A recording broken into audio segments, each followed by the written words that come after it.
হালিমা বেগমের ডাকে ঘুম ভাঙল আহিয়ার। আজকে তো তার কোনো ভার্সিটি নেই, তাই তো ঘুমের রাজ্যে ডুবেছিল। কিন্তু কয়েকবার ডাকার পরও না ওঠায় এবার কড়া গলায় হালিমা বেগমের স্বর ভেসে এলো ওপরে। আহিয়া ঘুম জড়ানো চোখে হাত পা ছুঁড়ে মুখে হাই তুলতে তুলতে আধো বসা অবস্থায় উঠল। ঘরে জানালা দিয়ে ঢুকে পড়া রোদে বোঝা যায় বেলা অনেক গড়িয়েছে। তার চুলগুলো এলোমেলো হয়ে গাল বেয়ে নেমে এসেছে। চোখের পাতায় এখনো ঘুমের ভার। কয়েকবার চোখ মুখ চাপড়ে ধরফর করে উঠে দাঁড়ালো। দুলতে দুলতে সিঁড়ি বেয়ে নিচে নামলো আর গিয়েই ধপ করে সোফার ওপর বুঁদ হয়ে পড়ল। আবারও চোখ বন্ধ হয়ে আসছিল। শরীরের ভেতর অলসতা যেন তাকে চেপে ধরেছে।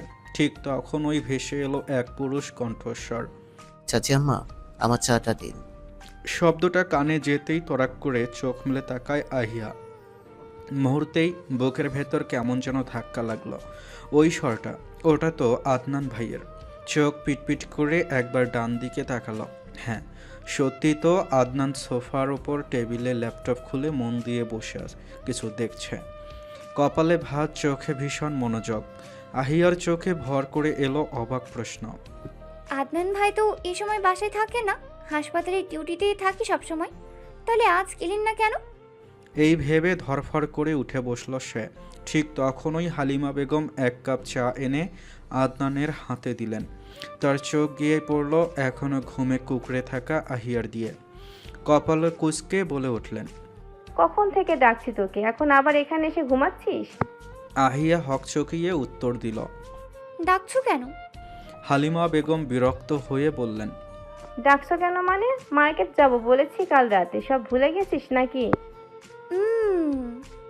আহিয়ার গলা যেন আধো ঘুমে ভারী। কি যা ফ্রেশ হয়ে আয়, এভাবে আর কতক্ষণ ঘুমাবি? আহিয়া অনিচ্ছা নিয়ে মাথা নেড়ে ধীরে ধীরে সিঁড়ি বেয়ে ওপরে উঠে গেল। এদিকে আদনান চায়ের কাপ নামিয়ে চোখ তুলে একবার তাকালো তার দিকে। ঘুম মাখা মুখ, এলোমেলো চুল, শ্যামবর্ণ গালে ঘুমের ছাপ কেমন এক অদ্ভুত মাদকতা ছড়িয়েছিল আহিয়ার চেহারায়।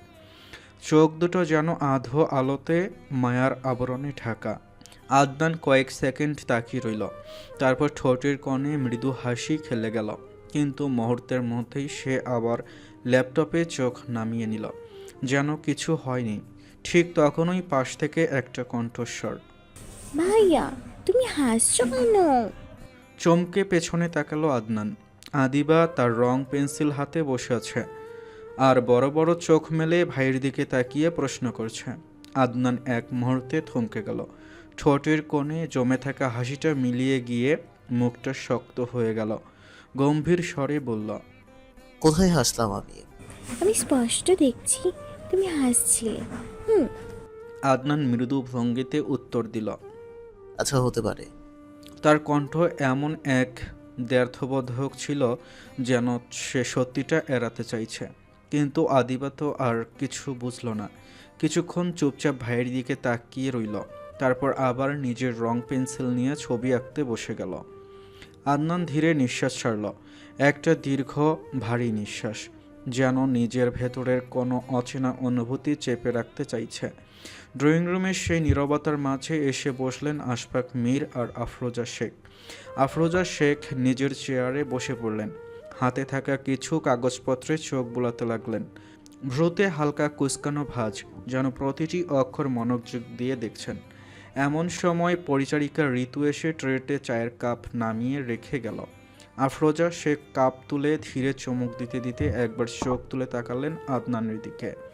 আদনান তখনও ল্যাপটপে পুরো মনোযোগ দিয়ে টাইপ করছে। তার চোখে মুখে ক্লান্তি নেই, বরং গাম্ভীর্যের অস্তাবর ছায়া। আফরোজা শেখ এবার ধীরে আশফাক মীরের দিকে ঘুরে তাকিয়ে বললেন, তোমার আদরের ভাতিজা কই? কাল রাতে যে বের হলো, তারপর থেকে বাসায় ফেরার নামগন্ধ নেই। নেশা করে কোথায় বুঁদ হয়ে আছে, খোঁজ নিয়েছো? তার কণ্ঠে বিরক্তি স্পষ্ট, চোখের কোণে জমে ওঠা ক্লান্তি যেন আহাদের নাম উচ্চারণের সাথেই তা দ্বিগুণ হয়ে উঠল। আশফাক মীর চুপচাপ বসেছিলেন এতক্ষণ। এবার কফি কালারের পাঞ্জাবির হাতা ঠিক করে এক পায়ের ওপর আরেক পা তুলে নিলেন। ঠোঁটের কোণে অল্প এক হাসি খেলে দিয়ে স্বাভাবিক ভঙ্গিতে উত্তর দিলেন। শাহিনের বাসায় আছে। শাহিন নিজেই রাতে ফোন করে জানিয়েছে। আফরোজা শেখ ঠোঁট কামড়ে ধরলেন। চোখে মুখে বিরক্তির রেখা এতটাই স্পষ্ট ছিল যে বোঝা যাচ্ছিল আহাদের এই বেপরোয়া আচরণে তিনি ক্লান্ত। তবুও যেন অসহায়ের মতো চুপ করে গেলেন। এই ছেলেকে তারা কোনো নিয়মে কোনো বাঁধনে আটকে রাখতে পারল না। সেটা যেন প্রতিদিন আরও অপরিষ্কার হয়ে উঠছে। তিনি একটা দীর্ঘ ভারী নিঃশ্বাস নিয়ে আবারও চায়ের কাপে চুমুক দিলেন। ঠিক তখনই ভেতরের ঘর থেকে বেরিয়ে এলেন হালিমা বেগম। তার হাতে শাড়ির আঁচল বারবার টেনে গোছাতে গোছাতে ডেকে উঠলেন। আহি তাড়াতাড়ি আয়, দেরি হয়ে যাচ্ছে। অপরের দিক থেকে ভেসে এলো আহিয়ার কণ্ঠ। আর 2 মিনিট। আফরোজা শেখ এবার ভ্রু কুঁচকে প্রশ্ন করলেন। কোথাও যাচ্ছ নাকি হালিমা? হালিমা বেগম নিচু গলায় ভদ্র ভঙ্গিতে বললেন। জি আপা, একটু মার্কেটে যাব। আদিবার জন্মদিনের টুকিটাকি কিছু কেনাকাটা করা লাগবে। আফরোজা শেখ কিছুক্ষণ থমনে থেকে চুপচাপ মাথা নাড়লেন। আচ্ছা ঠিক আছে, যাও। এমন সময় ধাপ ধাপ শব্দ করে নিচে নামলো আহিয়া। চোখে মুখে হালকা সাজ, সাদা কালো কম্বিনেশনে জামা, কিন্তু মুখের ভেতরে আবারও সেই চিরচেনা দ্বিধা। সিঁড়ির ধাপে ধাপে নামার শব্দ যত জোরালো হচ্ছিল, আদনানের দিকে হঠাৎ চোখ যেতেই তার পদক্ষেপ থেমে এলো। মুহূর্তেই তার পায়ের শব্দ ম্লান হয়ে গেল। সে যেন নিঃশব্দ পায়ে খুব সতর্কভাবে এসে দাঁড়ালো হালিমা বেগমের পাশে। চলো চাচি আম্মা, আমি রেডি। হালিমা ব্যস্ত হয়ে নিজের ব্যাগ গোছাতে গোছাতে বললেন। চল আদনান, এসো। কথাটা শোনা মাত্র আদনান ল্যাপটপ ধীরে নামিয়ে আঙ্গুলের হালকা টোকায় সেটা বন্ধ করল। এরপর ফোনটা পকেটে তুলে নিয়ে আদনান উঠে দাঁড়িয়ে আহিয়ার দিকে একবার তাকালো। সেই দৃষ্টি আহিয়ার বুকের ভেতর যেন ধক করে উঠল। তার মুখ হালকা ফ্যাকাশে হয়ে গেল। তাড়াহুড়ো করে হালিমা বেগমের কানে কানে বলল। চাচি আম্মা, আদনান ভাইও যাবে? হ্যাঁ, এর জন্যই তো আজ ছুটি নিয়েছে। আহিয়ার চোখ বিস্ফোরিত, ঠোঁট কেঁপে উঠল। কি? আমি যাব না তাহলে? হালিমা কিছু বলার আগেই হঠাৎ আদনানের কণ্ঠ ভেসে এলো পেছন থেকে, গভীর, ভারী, অথচ শান্ত স্বর। আমি গেলে তোর কোনো সমস্যা? কয়েক সেকেন্ড বিরতি দিয়ে আবার বলল। সমস্যা থাকলে বল। আহিয়া তড়িঘড়ি মাথা নেড়ে দিল, গলা কাঁপতে কাঁপতে বলল। না না, কি সমস্যা থাকবে? আদনানের চোখে যেন এক অদ্ভুত দীপ্তি খেলে গেল। মৃদু ভঙ্গিতে হেসে উঠল। তাহলে দাঁড়িয়ে আছিস কেন? চল। আহিয়ার ঠোঁটের কোণে জোর করা হাসি ফুটে উঠল, খুবই কৃত্রিম। হ্যাঁ? হালিমা বেগম এবার পেছনের ঘরের দিকে তাকিয়ে ডাক দিলেন। আদিবা, আয়। কিছুক্ষণের মধ্যে আদিবা দৌড়ে বেরিয়ে এলো, চোখে মুখে উচ্ছ্বাস ভরা। সবাই একসাথে দরজার দিকে এগিয়ে গেল। বাহিরের আলো হাওয়ার দরজা খুলতে এক ঝাপটা হাওয়া এসে এলো। চারজন একসাথে বাইরে পা রাখলো, কেউ হাসি মুখে, কেউ গম্ভীর ভঙ্গিতে, আর কেউ বুকের ভেতর লুকানো অজানা অস্বস্তি নিয়ে। হৃদিতা হাতের রিমোট নিয়ে দাঁড়িয়ে আছে ড্রয়িং রুমে। কখন থেকে নিজের পছন্দের গান খুঁজে যাচ্ছে একের পর এক, কিন্তু মন মতো মিলাতে পারছে না। বারবার গানের প্রথম লাইন শোনে, ভ্রু কুঁচকে আবার বদলে ফেলে। ঈশানী অনেকক্ষণ ধরে ওকে লক্ষ্য করছিল। শেষে ধৈর্য হারিয়ে তেতে উঠে বলল। সমস্যা কি তোর? দাঁড়াইয়া দাঁড়াইয়া রিমোট নিয়ে কতক্ষণ ধরে টিপাটিপি করতেছিস? হৃদি মুখ বাঁকিয়ে সূচক শব্দ করে বলে। আরে দাঁড়াও না, একটা গান খুঁজতেছি। ঈশানীর বিরক্তি এবার চরমে উঠে গেল। তোরে আমি কাজ দিছি রিধি, টেবিল আর সোফাগুলো একটু মুছে বলছি, গান খুঁজতে না। হৃদি হেসে একটু গম্ভীর ভঙ্গিতে বলে। মুছবো তো বলছি, একটা গান চালিয়ে নেই, গানের তালে তালে মুছে দিব। তোর গান খুঁজতে খুঁজতে দিন পার হয়ে যাবে। বলেই সে বিরক্ত হয়ে পাশের রুমে চলে গেল। হৃদি আর কোনো জবাব না দিয়ে দ্রুত একটা গান চালিয়ে দিয়ে কাজ শুরু করলো। তবে তার কাজের মাঝে হঠাৎ মাহি এসে লাফঝাপ শুরু করে দিল পাশে। হৃদি এক হাত দিয়ে ঠেলে সরিয়ে বলল। সর, সামনে থেকে কাজ করতে দে। কিছুক্ষণ শান্ত থাকে মাহি, কিন্তু একটু পর আবারও এসে হাজির, গানের তালে তালে লাফায়। হৃদি এবার একটু বিরক্ত হয়েই বলে ওঠে। সুমন্যার বাচ্চা, সামনে থেকে সর বলছি। মাহি এবার এক হাত কোমরে দিয়ে ভাঙ্গা ভাঙ্গা ভঙ্গিতে আরেক হাত নেড়ে বলে, তুষার, এটা আমার বাপের বাড়ি, আমি যা খুশি করব। হৃদি চোখ বড় বড় করে বলে। বাপের বাড়ি ফুটাইতে আসছে। মাহি গলা ফাটিয়ে বলে। বেশি বাড়াবাড়ি করলে তোকে বাড়ি থেকে বের করে দেব। হৃদি বিস্ময়ে হাঁ হয়ে গেল, কণ্ঠের রাগ ঝরে পড়ল, দাঁতে দাঁত পিষে বলল, সাহস কত বড়! এতটুকু বান্দরের বাচ্চা আমারে বের করবে? থাপড়ায় চেহারা নকশা পাল্টাই দিব তোর। কি, আমাকে থাপ্পড় দিবা? আজকে পাপা আসুক। তোর বাপ আসলে কি হবে? তোর বাপরে ভয় পাই আমি। যা এখান থেকে। মাহি টলমল চোখ নিয়ে ফুঁসতে ফুঁসতে কাদো কাদো ভঙ্গিতে দৌড়ে চলে গেল সেখান থেকে। আর এটা দেখে হৃদি খুব আনন্দিত হলো। ঠিক তখনই একটা গান বেজে উঠল। তোকে দেখে মনে মনে বাজলো যে গিটার, প্রেম জলে ফেসে গেল মনটা যে আমার।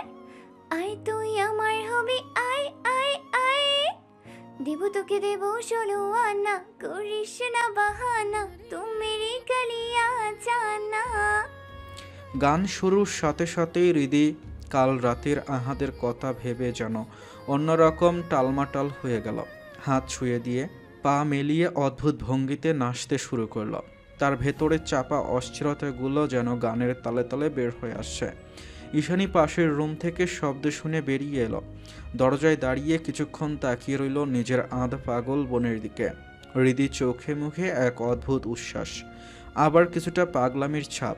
যখনই হৃদি দুলতে দুলতে ঘুরল, ঈশানীকে দেখে হকচকিয়ে থেমে গেল, বুকে হাত দিয়ে বলল, ভয় পাইছি না। ঈশানী এটা দেখে হেসে মাথা নেড়ে বলল, তুই তো গিরগিটির চেয়েও কম না রীতি। কাল তো সারাদিন গাল ফুলাইয়া বসেছিলি, তাইলে আজকে এমন বান্দরের মতো লাফাইতেছিস কেন? ঘটনা কি? হৃদি যেন ধরা পড়তে পড়তে বেঁচে গেল। ঘটনা কিছু না। এই বলে রিমোট দিয়ে টিভি বন্ধ করে দিয়ে নিঃশব্দে নিজের রুমে চলে গেল। ধপাস করে বিছানায় গা এলিয়ে দিল। চোখ বন্ধ করতেই হঠাৎ রাতের দৃশ্যগুলো ভেসে উঠল। আহাদের নেশালো কণ্ঠ, তার বাড়ির সামনে দাঁড়িয়ে থাকা, উল্টো পাল্টা কথা, সব শেষে হঠাৎ তার হাত ধরা। হৃদির বুকের ভেতর কেমন জানি কাঁপন শুরু হয়ে গেল। ফর্সা মুখটা লাল হয়ে উঠল, শ্বাস দ্রুত হয়ে গেল। নিজের অবস্থা বুঝতে পেরে একটা হাসি দিয়ে দ্রুত বালিশে মুখ কুঁচে দিল সে, যেন নিজের কাছ থেকে নিজেকে লুকাতে চাইছে, কিন্তু তবুও যেন হৃদয়ের ভেতরটা ধরা দিয়ে ফেলেছে আহাদের জন্য। সূর্যের তাপমাত্রা ক্রমেই বেড়েছে। রোদের তেজ জানালার ফাঁক গলে ঘরে ঢুকতেই কপালে এসে পড়েছে। সেই আলোয় আহাদের গভীর ঘুম ধীরে ধীরে ক্ষীণ হয়ে এলো। একসময় তার হাত পা নড়ে উঠল, আর মোড়া ভাঙল শরীরটা, কিন্তু চোখ খুলতে গেলেই বুঝল মাথার ভেতর প্রচণ্ড ব্যথা, শরীরটা ভারী হয়ে আছে। অবশেষে ধীরে ধীরে চোখ মেলল আহাদ। তীব্র আলোয় চোখে খোঁচা লাগলো, আবারও কুঁচকে বন্ধ করলো। কিছুক্ষণ পরে হাই তুলে আবার চোখ খুলল। সামনে দেয়ালের ঘড়িতে দৃষ্টি পড়তেই ধরফর করে উঠে বসল। দুপুর 2টা পেরিয়ে গেছে। সে চমকে উঠল। রাজনীতির মাঠে, যেখানে প্রতিটি ঘন্টা প্রতিটি মুহূর্ত গুরুত্বপূর্ণ, সেখানে সে প্রায় আধা দিন পার করে দিয়েছে কেবল ঘুমিয়েই। মনে এক ধাক্কায় আতঙ্ক জাগল। এভাবে চললে তো রাজনীতি গোল্লায় যাবে। আহাদ ধীরে ধীরে উঠে দাঁড়ালো, শরীর টান টান করে প্রসারিত করল, মাথায় চেপে ধরল হাত। টেবিলে রাখা কালো জ্যাকেট, ফোন আর মানিব্যাগ হাতে তুলে নিল। দরজার দিকে এগিয়ে যেতেই পা হঠাৎ থমকে দাঁড়িয়ে গেল। গত রাতের দৃশ্যগুলো চোখের সামনে ভেসে উঠল। কাল রাতে সে একটু বেশি মাত্রা ছাড়িয়ে গেছে। এতটা ড্রিঙ্ক করা উচিত হয়নি, কিন্তু সে কি করবে? নিজের প্রেয়সীকে মন খারাপ করে থাকতে দেখে যে অপরাধ বোধ কাজ করছিল, মনে হয়েছে সে হৃদির সাথে একটু বেশি রূঢ় হয়ে গেছে, তাই তো নিজের যন্ত্রণা কমাতে এমন কাণ্ড করেছে। তবে এখন এসব পাগলামো করলে চলবে না। সামনে নির্বাচন, নিজেকে সংযত রাখতে হবে, নিজের আবেগ নিয়ন্ত্রণে রাখতে হবে। চারপাশে শত্রুদের আনাগোনা, যখন তখন হৃদির সাথে দেখা করা যাবে না, তা না হলে তারা হৃদিকেও আক্রমণ করতে পারে তার দুর্বলতা ভেবে। নির্বাচন শেষ না হওয়া পর্যন্ত দূরত্ব বজায় রাখতে তার প্রেয়সীর থেকে। একটা দীর্ঘ নিঃশ্বাস ফেলল আহাদ। ফোন বের করে হৃদির সেদিনের ভিডিওটা দেখতে লাগলো। যেখানে হৃদি খাচ্ছিল ছোট বাচ্চাদের মতো, ফুলে থাকা গাল দুটো যেন মুখ ভর্তি অভিমান বহন করছে। ভিডিওর ভেতরকার দৃশ্য দেখে তার ঠোঁটে অজান্তেই এক চিলতে হাসি খেলে গেল। আঙ্গুল দিয়ে আলতো করে স্ক্রিন স্পর্শ করে বলল, স্টুপিড। ভিডিও বন্ধ করে ফোনটা পকেটে রেখে দরজা খুলে বাইরে বের হলো। সিঁড়ি বেয়ে নিচে নামতে শাহিন তড়িঘড়ি করে এগিয়ে এলো। ভাই আপনি উঠছেন? আহাদ চোখ কুঁচকে কটমট করে তাকালো। না, এখনো শুয়ে আছে। রবিশ। সরি ভাই। আহাদ সোজা হাঁটতে থাকলো। দরজার কাছে পৌঁছে যাবার আগে শাহিন আবার ডাক দিল, ভাই নাস্তা করবেন না? আহাদ ভুরু উঁচিয়ে বলল, না শাহিন, তুই তো জানিস আমি ফ্রেশ না হওয়া পর্যন্ত কোনো কিছুতেই স্বস্তি পাই না। খাওয়া দাওয়া পরে হবে। শাহিন আর কিছু বলল না। আহাদের অভ্যাস, রুটিন সবই তার জানা। ঠিক তখনই রান্নাঘরের দিক থেকে ভেসে এলো শাহিনের মা মমতাজ বেগমের ডাক। বাবা চলে যাইতেছ? আহাদের পা থেমে গেল। ধীরে ধীরে এগিয়ে গেল তার দিকে। মাথা নিচু করে বলল, জি খালাম্মা, যাওয়া জরুরি। আহাদের কণ্ঠে শ্রদ্ধার সুর।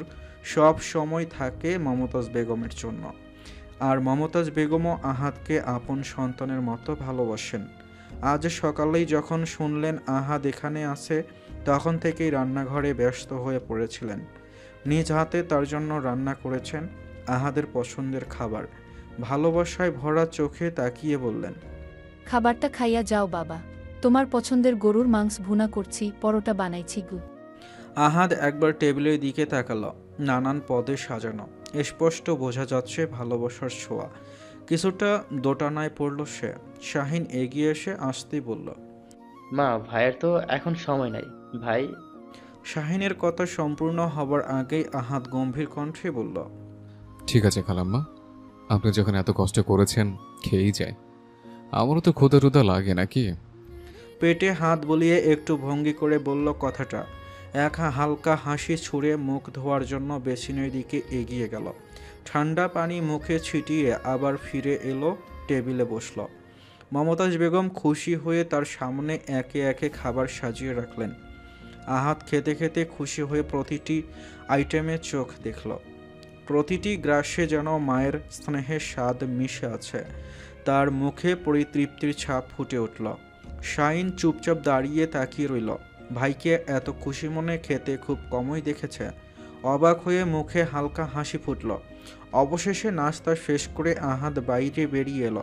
চুলে হাত বুলিয়ে গাড়ির দরজা খুলে বসতেই শাহিন এগিয়ে এলো। একটু দোনা মোনা করে বলল, থ্যাংক ইউ ভাই। আহাদ ভ্রু কুঁচকে তাকালো। For what? এই যে আমার মাকে এতটা গুরুত্ব দিলেন, প্রায়োরিটি দিলেন, মা সত্যি অনেক খুশি হয়েছে আপনাকে পেয়ে। আহাদ ক্ষীণ হেসে মাথা নাড়ল। শাহিন, তোর মা আমার কাছে খালার মতো। আমার কোনো খালা নাই, আমি অনেকে সেই নজরে দেখি। এটা নতুন কিছু না, তুই জানিস। তাহলে এইসব উদ্ভট শব্দ আসছে কোত্থেকে? তারপর গলা শক্ত করে যোগ করল, আবার এমন কথা বললে থাপড়ে চেহারা নকশা পাল্টাই দিব। চলো এখন। শাহিন তড়িঘড়ি মাথা নুইয়ে বলল, সরি ভাই। বলে দ্রুত নিজের গাড়িতে গিয়ে বসল। কয়েক মুহূর্ত পরে আহাদের গাড়ি, পেছনে শাহিনের গাড়ি, দুটি গাড়ি একসাথে বাড়ি থেকে বেরিয়ে গেল। মাগরিবের নামাজ সেরে সবে মাত্র সোফায় এসে বসেছে হৃদিতা। হালকা প্রশান্তি জমেছে তার চোখে মুখে। টেবিল ভরা মাহির খাতা পত্র, রং পেন্সিল সব সরানো। ঈশানী বসে মনোযোগ দিয়ে মাহিকে পড়াচ্ছে। ঘরের ভেতর শান্ত পরিবেশ, শুধু ঘড়ির টিক টিক শব্দ ভেসে আছে। হৃদি ফোনটা হাতে নিয়ে হোয়াটসঅ্যাপে স্ক্রল করছে। এমন সময় হঠাৎ কলিং বেল বেজে উঠল। সে একটু ভ্রু কুঁচকে উঠে গেল। দরজা খোলা মাত্র চোখ বিস্ফোরিত হয়ে গেল। সামনে দাঁড়িয়ে আছে আহাদের অ্যাসিস্ট্যান্ট নাদিম। গম্ভীর চেহারা, হাতে একটা বক্স। হৃদির দুই ভ্রুর মাঝখানে গভীর ভাঁজ পড়ল। আপনি এখানে? নাদিম মাথা নুইয়ে একটা বক্স এগিয়ে দিয়ে শান্ত গলায় বলল। হৃদির চোখ বিস্ময়ে বড় হয়ে গেল। আমার জন্য? জি। হৃদি এবার পেছনে ঘুরে তাকালো। ঈশানী খানিকটা কৌতূহলী হয়ে তাকিয়ে আছে। সেও কিছু না বলে কেবল দৃষ্টিতে প্রশ্ন ছুড়ে দিল। হৃদি হাত বাড়িয়ে নিল বক্সটা। নাদিম শুধু মাথা নেড়ে এক পাশ ঘুরে চলে গেল। দরজা বন্ধ করে বক্সটা নিজের রুমে নিয়ে চলে এলো হৃদি। বিছানায় বসে বক্সটা উল্টে পাল্টে দেখছে। মন কেমন করছে অদ্ভুতভাবে। আহাদ হঠাৎ কি পাঠাতে পারে? কৌতূহল আর অস্থিরতা চেপে রাখতে না পেরে সে বক্সটা খুলল। ভেতরে ছোট্ট একটা চিরকুট। সে কাগজটা তুলে পড়তেই চোখ কুঁচকে গেল। আপনার বাচ্চাটাকে সামনে রাখবেন মিস জানো। হৃদির মাথায় যেন বজ্রপাত হলো। বাচ্চা? কিসের বাচ্চা? ধরফড় করে আবার বক্সটা ঘুরালো। ভেতরে হাত দিতেই হঠাৎ একটা ব্যাঙের বাচ্চা লাফিয়ে উঠে তার গায়ে পড়ল। আহ! একটা আতঙ্কিত চিৎকার দিয়ে লাফিয়ে উঠল হৃদি। বুক ধরফর করতে লাগলো প্রচণ্ড ভয়ে। সে এক লাফে ওয়ার্ড্রবের ওপর উঠে বসে পড়ল। মুখ ফ্যাকাশে, বুক ওঠানামা করছে দ্রুত তালে। চিৎকার শুনে দৌড়ে এলো ঈশানী।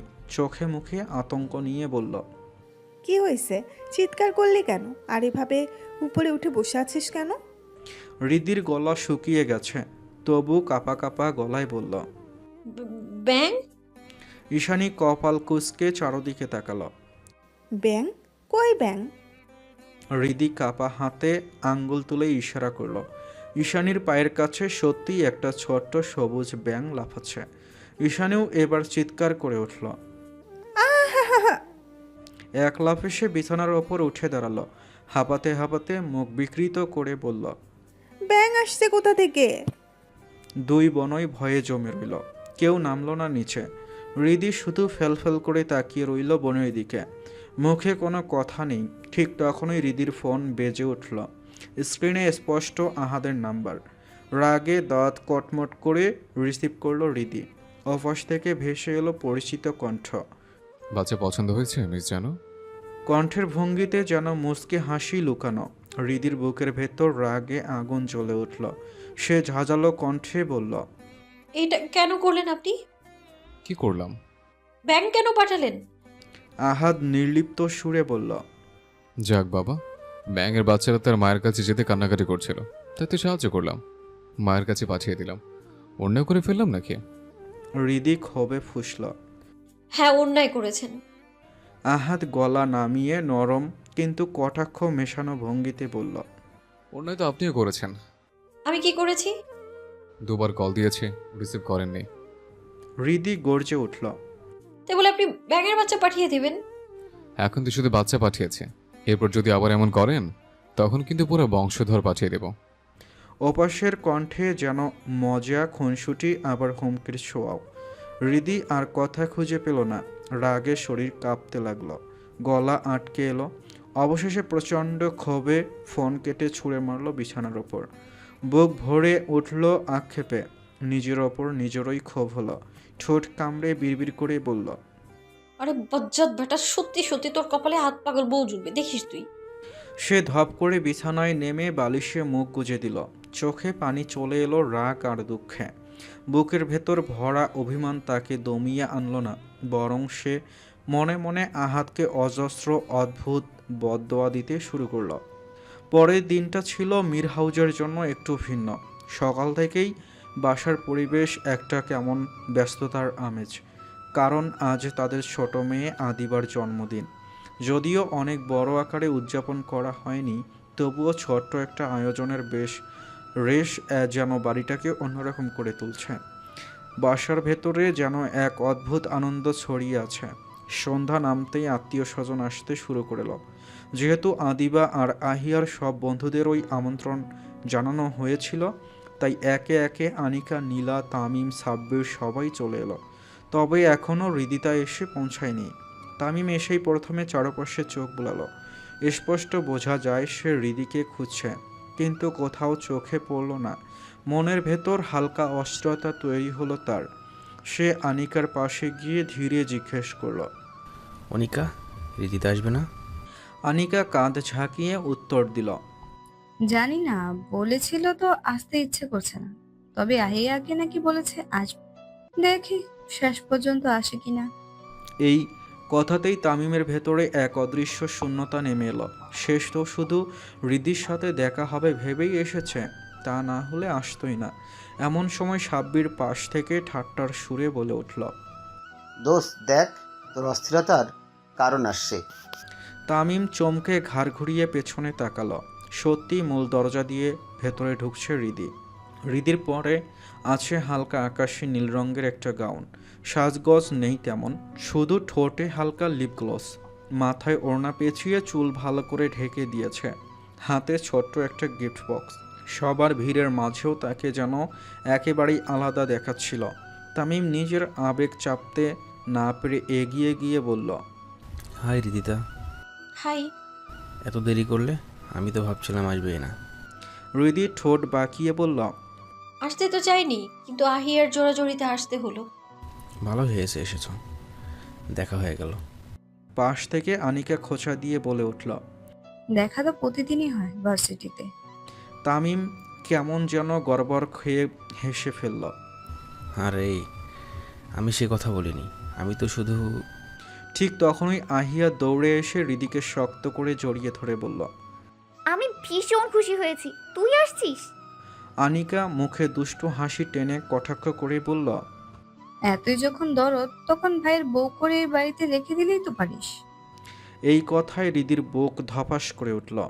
মুহূর্তেই সে আনিকার হাত শক্ত করে চেপে ধরল, চোখ কটমট করে ইশারা করল। চুপ। আহিয়া একটু ভেবে নিয়ে সত্যি সত্যি বলে ফেলল, আরে এটা তো আমি ভেবেই দেখিনি। আদনান ভাইয়ের জন্য তো মেয়ে খুঁজতেছে, অথচ মেয়ে তো আমাদের সামনেই আছে। আম্মুকে বলতে হবে এই ব্যাপারে। তামিম, আনিকা আর হৃদি একসাথে তিনজন চিৎকার করে উঠল। কি, মাথা খারাপ? আহিয়া অবাক হয়ে তাকালো সবার দিকে, ভ্রু কুঁচকে বলল, কেন, খারাপ কি বললাম? হৃদিতে কেমন যেন ঘাবড়ে গেল, অস্বস্তি হচ্ছিল তার, শব্দ খুঁজে পেল না। শেষে শুধু বলল, আমার ঘটকালি করার দরকার নেই তোর। কেন? কারণ ওর ক্রাশ আছে। আনিকার মুখ ফসকে বেরিয়ে এলো কথাটা, বলেই সে সাথে সাথেই নিজের জিহ্বা কামড়ে ফেলল। হৃদি কটমট করে তাকিয়ে আছে ওর দিকেই। আহিয়া চমকে গিয়ে বলল, ও তাই তো, আমি ভুলেই গিয়েছিলাম। তোর ক্রাশ কি সেটা তো বললি না সেদিন। তামিমের চোখ এক ঝলক হৃদির দিকে গেল। হৃদিও আর চোখে তাকালো একবার। তামিমের ঠোঁটে হালকা এক মিষ্টি হাসি ফুটে উঠল। মনে মনে সে ভেবে নিল, হয়তো হৃদির ক্রাশ সে নিজেই, তাই কিছু না বলে শুধু মুখ টিপে হাসল। আহিয়া এবার হৃদিকে হালকা ঝাঁকিয়ে বলল, কি রে, বল না। সবাই তখনও হৃদির দিকে তাকিয়ে আছে। সেই অদ্ভুত সিঁড়ি বেয়ে নামতে দেখা গেল আহাত রাজাকে। ঘরের পরিবেশ এক নিমিষে থমকে গেল। সবার দৃষ্টি গিয়ে আটকে গেল তার ওপর। হৃদির বুকটা কেমন অদ্ভুতভাবে কেঁপে উঠল। শুভ্র রঙের প্যান্ট শার্টে সজ্জিত আহাত, প্রতিটা ধাপে পা রাখতেই চুলগুলো হালকা দুলে উঠছে। তার চলার ভঙ্গিতে এমন এক আত্মবিশ্বাস, যেন চারপাশের সব আলো কেবল তার জন্যই। শেষ ধাপে নেমে এসে সে চুলে হাত বুলালো, আর তখনই তার চোখ আটকে গেল হৃদির চোখে। হৃদির ধারালো দৃষ্টি সোজা গিয়ে বিঁধল আহাদের বুকে। বুকের ভেতর চাপা একটা ব্যথা, সাথে অদ্ভুত এক টান অনুভব করলো। মনে হলো ফুসফুস বেরিয়ে আসবে। সে অবচেতন ভাবে বুকটা চেপে ধরল। হঠাৎ একটা তৃষ্ণার্ত ভারী ঢোক গেল। তার গলার কণ্ঠ, মনির নড়াচড়া স্পষ্ট দেখা গেল। হৃদির দিকে তাকিয়ে সে বুঝল সে কোনো এক অচেনা আবেশে বন্দী হয়ে গেছে। আনিকা হঠাৎ খেয়াল করলো হৃদির দিকে। সবার সাথে দাঁড়িয়ে থাকলেও হৃদি যেন পুরোপুরি অন্য জগতে হারিয়ে গেছে। তার দৃষ্টি অবিচল হয়ে আটকে আছে আহাদ রাজার দিকে। চোখের ভেতর কেমন যেন অদ্ভুত ঝিলিক, ঠোঁটে সামান্য ফাঁকা। মনে হচ্ছে দুনিয়ার সব কিছু মিলিয়ে গেছে, শুধু আহাদই আছে তার সামনে। আনিকা অবাক হয়ে মুহূর্তখানিক তাকিয়ে থাকলো হৃদির মুখের দিকে। তারপর হালকা দুষ্টমি ভরা ভঙ্গিতে কোনোই দিয়ে হৃদির বাহুতে ধাক্কা দিল। মুখটা বন্ধ কর, কি দেখছিস এভাবে? অবচেতন ঘোর ভেঙ্গে হৃদি হকচকিয়ে উঠল। চোখের পলক ফেলতে ফেলতে দ্রুত দৃষ্টি নামিয়ে নিল। তার কোমল গাল বেয়ে হালকা লালচে আভা নেমে এলো। আর সেই দৃশ্যটা কিন্তু এড়িয়ে গেল না আহাদের চোখ। তার ঠোঁটের কোণায় এক চাপা হাসি খেলে গেল। দাঁত দিয়ে হালকা ঠোঁট কামড়ে হাসিটা আরও চেপে রাখল। ধীরে ধীরে সিঁড়ি থেকে নেমে এলো সোফায়, গিয়ে বসলো আহাদ। এক পা অন্য পায়ের ওপর তুলে হেলান দিয়ে শরীরটা এলিয়ে দিল, আর চোখে প্রতি মুহূর্তেই নজর রাখছে তার প্রেয়সীর দিকে। এমন সময় বাইরে থেকে গটগট করে ভেতরে ঢুকলো আদনান। আহিয়া হঠাৎ হৃদির হাত ধরে জোর করে ঘুরিয়ে দিল দরজার দিকে। উৎসাহী হয়ে বলল, দেখ রিদি, আদনান ভাই আসছে। মুখোমুখি হলো আদনান আর হৃদিতা। মুহূর্তেই বুকের ভেতর ধপাস করে উঠল হৃদির। সে একদম জমে গেল আহিয়ার এমন কাণ্ডে। দৃষ্টি নামিয়ে রাখলো নিচের দিকে। তবে আহিয়া তাকাতেই দেখলো আদনানের চোখে যেন শীতল অগ্নি, শক্ত চোয়াল, রাগে চেপে ধরা ঠোঁট, কটমট করে তার দিকে এমনভাবে তাকিয়ে আছে যেন চোখ দিয়েই গিলে খাবে। নিজের ভুল বুঝতে পেরে সে দ্রুত পাশ ফিরে আনিকার পিছু গিয়ে নিজেকে আড়াল করে দাঁড়ালো। সামান্য পাশ ফিরে ঘাড় কাত করে তাকাতেই হৃদির চোখ আটকে গেল আহাদের দিকে। হৃদির কেমন দম বন্ধ হয়ে এলো, যেন নিঃশ্বাস আটকে গেছে, হাত কাঁপছে, ঠোঁট শুকিয়ে কাঠ হয়ে গেছে। কারণ আহাদের চোখ আর আগের মতো কমল ছিল না, জ্বলন্ত অগ্নিশিখার মতো দৃষ্টি গেঁথে বসেছে তার চোখে। সেখানেই যেন আগুনের লেলিহান শিখা, রাগ, ঈর্ষা, অধিকারবোধ সব একসাথে। আহাদের চোখে পড়ল হৃদির ড্রেসের সাথে আদনানের মেসিং শার্ট হয়ে আছে। যদিও সেটা কাকতালীয়, তবুও তার ক্রোধে শরীর ফেটে যাচ্ছে। আর তা দেখে হৃদি খুশখুশে কাশতে শুরু করলো। তামিম যে নীরবভাবে সব দেখছিল এতক্ষণ, সে দ্রুত এগিয়ে এসে এক গ্লাস পানি এগিয়ে দিল হৃদির দিকে। রিদিতা, এই নাও, পানি খেলে ঠিক হয়ে যাবে। হৃদি কোনো তোয়াক্কা না করে এক নিঃশ্বাসে পানি ঢকঢক করে খেয়ে ফেলল। পানি শেষ করে ধীরে ধীরে চোখ খুলে আবার তাকালো আহাদের দিকে। গম্ভীর মুখ, ঝলসে যাওয়া চোখ, এক রাশ ক্রোধ নিয়ে গটগট করে সিঁড়ি ভেঙে ওপরে উঠে গেল আহাদ। হৃদির বুক থেকে এক গভীর দীর্ঘশ্বাস বেরিয়ে এলো। মনে হলো যেন বুকের ওপর থেকে বিশাল কোনো পাথর নেমে গেল। সে আবারও স্বাভাবিক হওয়ার চেষ্টা করে চারদিকে চোখ বুলালো। চোখ ঘুরে গিয়ে আবার থেমে গেল যেখানে আহাদ ছিল সেখানে। তার ভেতরে অদ্ভুত শূন্যতা তৈরি হলো। চোখে হালকা বিস্ময়, ঠোঁটে মৃদু কাঁপন। অচেতনই মনে মনে সে বুঝল আহাদের অনুপস্থিতি তাকে অস্থির করে তুলছে। সে এবার মুখ শক্ত করে তাকালো আহিয়ার দিকে। আহিয়া একটা কৃত্রিম হাসি দিয়ে বলল, সরি, আমি বুঝতে পারি নাই। সরি মাই ফুট, তোকে তো আমি। হৃদি দাঁত কিরমির করে বলে কথাটা। এর মধ্যেই হালিমা বেগম সবাইকে ডেকে নেন কেক কাটার জন্য। আদিবা ওর তার কয়েকজন বান্ধবী মিলে এসে সেখানে এসে হাজির হয়। আর তারপর শুরু হয় হট্টগোল। আহাদের শরীরে ক্রোধের আগুন নিয়েই রুমে ঢুকলো। দরজায় এক ঝাটকা লাথি মারতেই দরজা ঠাস করে দেয়ালে ধাক্কা খেল। রুমে ঢুকেই হঠাৎ চমকে উঠল। ভেতরে দাঁড়িয়ে আছে নীলা, তার চোখে মুখে স্পষ্ট ভয়ের ছাপ। আহাদের দৃষ্টির সঙ্গে চোখ মেলাতে না পেরে নীলা এক পা পিছু হটে গেল। আহাদ গর্জে উঠল, নীলা, আমার রুমে কি করছিস তুই? নীলার গলা শুকিয়ে ঢোক গিলল, কাপা গলায় বলল, আহাদ ভাই। আহাদ দাঁতে দাঁত পিষে আরো ভয়ঙ্কর গলায় বলল, আমি আস্কিং ইউ, কার পারমিশন নিয়ে আমার রুমে ঢুকেছিস? আমার রুমে কেন এসছিস? নীলা কেঁপে উঠে তোতলাতে লাগলো, আসলে আমি চার্জার খুঁজছিলাম। আহাদের রক্ত যেন আরো গরম হয়ে উঠল, চোখ লালচে হয়ে উঠল ক্রোধে। চার্জার খুঁজছিলে তো আমার রুমে কেন? আর অনেকের রুমই তো আছে। আহির রুম আছে, আদির আছে, চাচি আমার রুম আছে। আমার রুমে আসার সাহস হলে কেমন করে তোর? আমার রুমে বাইরের কারো আসা আমি পছন্দ করি না, সেটা কি তুই জানিস? নীলার মুখ শুকিয়ে গেল, গলায় কাঁপুনি নিয়ে বলল, সরি। বেরিয়ে যা রাইট নাও, কুইক। আহাদ এক ধমক দিয়ে গর্জে উঠল। আহাদের চোখের জ্বলন্ত আগুনে নীলা আর এক সেকেন্ডও দাঁড়ালো না। হুড়মুড় করে এক দৌড়ে রুম থেকে বেরিয়ে গেল। তার নিঃশ্বাস হাঁপাচ্ছে, বুক কাঁপছে। সে ভাবেনি আহাদ এত দ্রুত ওপরে এসে পড়বে। রুমে একা দাঁড়িয়ে আহাদ যেন আরও ক্ষিপ্ত হয়ে উঠল। তার ভেতরের আগুন যেন কোনোভাবেই শান্ত হতে চাইল না, বরং রাগে ফুঁসতে ফুঁসতে হঠাৎ পায়ের জোরে চেয়ারে লাথি মারল। চেয়ারটা উল্টে গিয়ে মেঝেতে গড়িয়ে পড়ল। এদিকে নিচে আদিবার জন্মদিনের কেক কাটা শেষ হয়েছে। সবাই আনন্দ ফুর্তিতে নিজেদের মতো সময় কাটাচ্ছে। হাসি, আড্ডা আর কোলাহলে ভরে আছে ঘর। কিন্তু হৃদি সোফার এক কোণে নিশ্চুপ হয়ে বসে আছে। মনটা অকারণেই ভারী হয়ে ওঠে। হঠাৎ মাথায় ঝলক দিয়ে উঠল গত রাতের ঘটনাটা। আহাদের উদ্ভট আচরণ ঘুরপাক খেতে লাগলো মনে। হৃদির বুকের ভেতর শক্ত হয়ে এলো।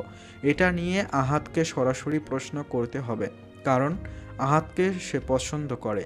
তার উল্টোপাল্টা রাগ, অভিমান, শাস্তি সব সে মেনে নিতে পারবে হয়তো, কিন্তু পরিবার, তারা তো কখনোই এসব মেনে নেবে না।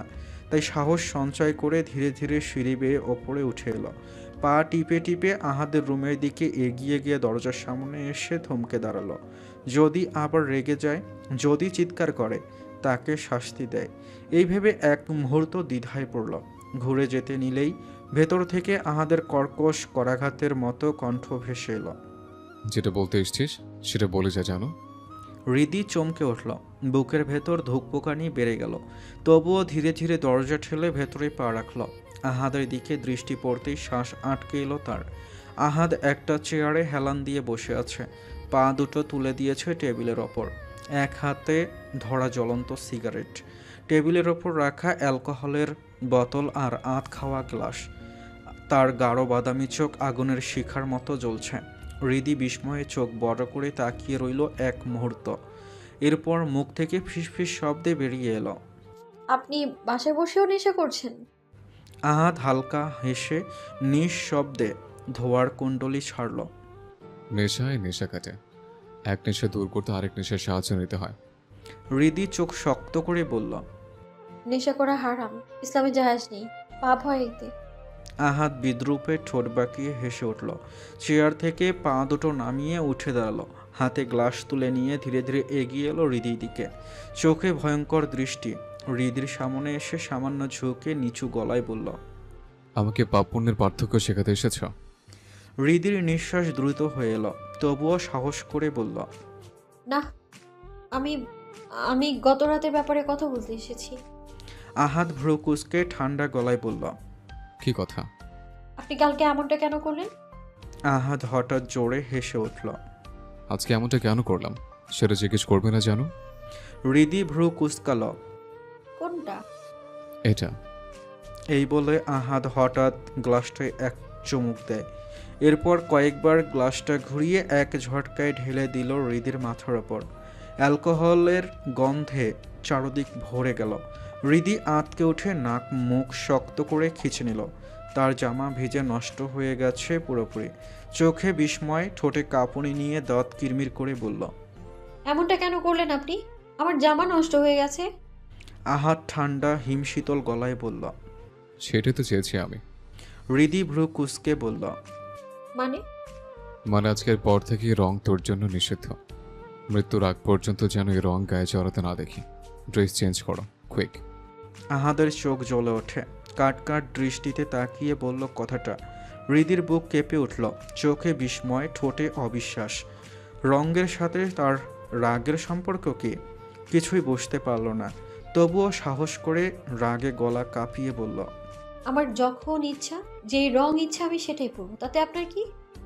আহাদ হঠাৎ ভয়ঙ্কর দৃষ্টি মেলে গর্জে উঠল, এমন ব্যবস্থা করব সারা জীবন শুধু সাদা রং গায়ে জড়িয়ে শান্তিতে শুয়ে থাকতে পারবি। তখন শুয়ে শুয়ে চিন্তা করিস আমার কি? হৃদির চোখ টলমল করে উঠল অভিমান আর আঘাতে। বুকটা হুহু করে উঠল। সে আর এক মুহূর্ত দাঁড়াতে পারল না। চোখের অশ্রু চেপে ঘুরে দাঁড়ালো। কিন্তু বেরিয়ে যেতেই আহাদ আবার কর্কশ গলায় চিৎকার করে উঠল, আহিয়া রুমে গিয়ে শাওয়ার নিয়ে ড্রেস চেঞ্জ করো, কুইক। হৃদি একবারও ফিরে তাকালো না। তার চোখে ক্ষোভ, অভিমান আর অশ্রুর কুয়াশা। গট গট করে বেরিয়ে গেল রুম থেকে। রুমের ভেতর শুধু রইল ধোয়া, অ্যালকোহলের তীব্র গন্ধ আর আহাদের দমফাটা ক্রোধ। আহিয়ার রুমে গিয়ে ফ্রেশ হয়ে আহিয়ার দেওয়া সাদা কালো কম্বিনেশনের কুর্তি পাজামা পরে নেয় হৃদি। আয়নার সামনে একবার নিজেকে দেখে সে মাথা ঝেঁকিয়ে নেয় কাজল ছাড়া ফ্রেশ মুখ। ভেজানো কণ্ঠ এখন খানিকটা ভয়াবহ স্মৃতি দমন করছে। এভাবে তো আর এত মানুষের মধ্যে যাওয়া যায় না। বাধ্য হয়ে পোশাক বদলাতে হলো। আহিয়া অদ্ভুত চোখে হৃদির দিকে তাকিয়ে জিজ্ঞেস করল, কি করে এত ভেজে গেলি? হৃদি একটা দীর্ঘ নিঃশ্বাস নিল। কোনো ব্যাখ্যা দিল না, শুধু নির্লিপ্ত কণ্ঠটা বেঁধে উঠল, বাদ দে, যা হওয়ার হয়ে গেছে। এখন আমি বাসায় যাচ্ছি এখনই। আহিয়া উঠে এসে কাঁধে হালকা চেপে দিল। আজ থেকে জানা যাওয়া লাগবে না আজকে। হৃদির ঠোঁটের কোণে কণ্ঠ খানিকটা তীক্ষ্ণ, মাথা খারাপ? অসম্ভব। সুমন ভাই রাগ করবে, তাছাড়া আব্বু জানতে পেলে কেয়াচাল হবে তো। আহিয়া একটা দীর্ঘ নিঃশ্বাস নেয়, তারপর কণ্ঠে কেমন আবেগ মিশে বলে, আচ্ছা ঠিক আছে, কি আর করে, সাবধানে যাস। আচ্ছা, আল্লাহ হাফিজ। একটা দীর্ঘ নিঃশ্বাস ফেলে হৃদিতা বিদায় নিল। মূল দরজা পেরিয়ে গেটের দিকে আসতেই অপ্রত্যাশিতভাবে সামনে পড়ে আমজাদ মীর। আমজাদ মীরের দিকে তাকিয়ে হৃদির হঠাৎ সেদিনের ঘটনা মনে পড়তেই লজ্জায় এক রৌদ্রহীন আভা শরীরটাকে ঢেকে দিল তার। মুহূর্তের মধ্যে মাথা নুইয়ে সে সালাম দিল। আসসালামু আলাইকুম। আমজাদ মীর প্রথমে একটু বিব্রত হলেন, তবুও বিদ্রুপ গলার মধ্যে দিয়ে জবাব দিলেন। ওয়ালাইকুম আসসালাম। তিনি পাশ কাটিয়ে যেতে চাইছিলেন, কিন্তু রাতের এই নীরবতায় হৃদিকে একা দেখে চিন্তিত হতে বাধ্য হলেন। হৃদি তো তার নিজের মেয়ের মতো। বাবার স্নেহে গহ্বরের মতো কণ্ঠে জিজ্ঞাসা করলেন, তুমি একা যাবে? হৃদি অনর, কণ্ঠে কোনো ভঙ্গিমা নেই, শূন্যতার মতো পরিষ্কার সিদ্ধান্ত। জি আঙ্কেল। আমজাদ মীর একবার কপাল কুঁচকে বললেন, এত রাতে একা যাবে? চলো, আমি ড্রাইভারকে বলি, ও তোমাকে নিয়ে যাবে। হৃদি অচঞ্চল কণ্ঠে প্রত্যাখ্যান করল। না না আঙ্কেল, আমি যেতে পারবো, ও তো অত রাত হয়নি। কিন্তু তার কণ্ঠে যতটুকু ভর ছিল ততটুকু ভঙ্গুর। এই ভঙ্গুরতার পেছনেই ঘাস ফোটা লজ্জা লুকিয়েছিল। তখনই পেছন থেকে বড় পা নিয়ে এগিয়ে আসে আহাদ। তার আগমনে হৃদির কপালে তীব্র রাগের রেখা ফুটে উঠল। তার গা হঠাৎ কাঁপল, মুখটা হলো শক্ত, চোখে ক্ষণিকের জন্য এক অদৃশ্য ভয়ে ঢেউ বয়ে উঠল। হৃদি আমজাদ মীরকে উদ্দেশ্য করে বলল, আমি আসছি। এই বলে হৃদি বড় বড় পা ফেলে গেটের দিকে এগিয়ে গেল।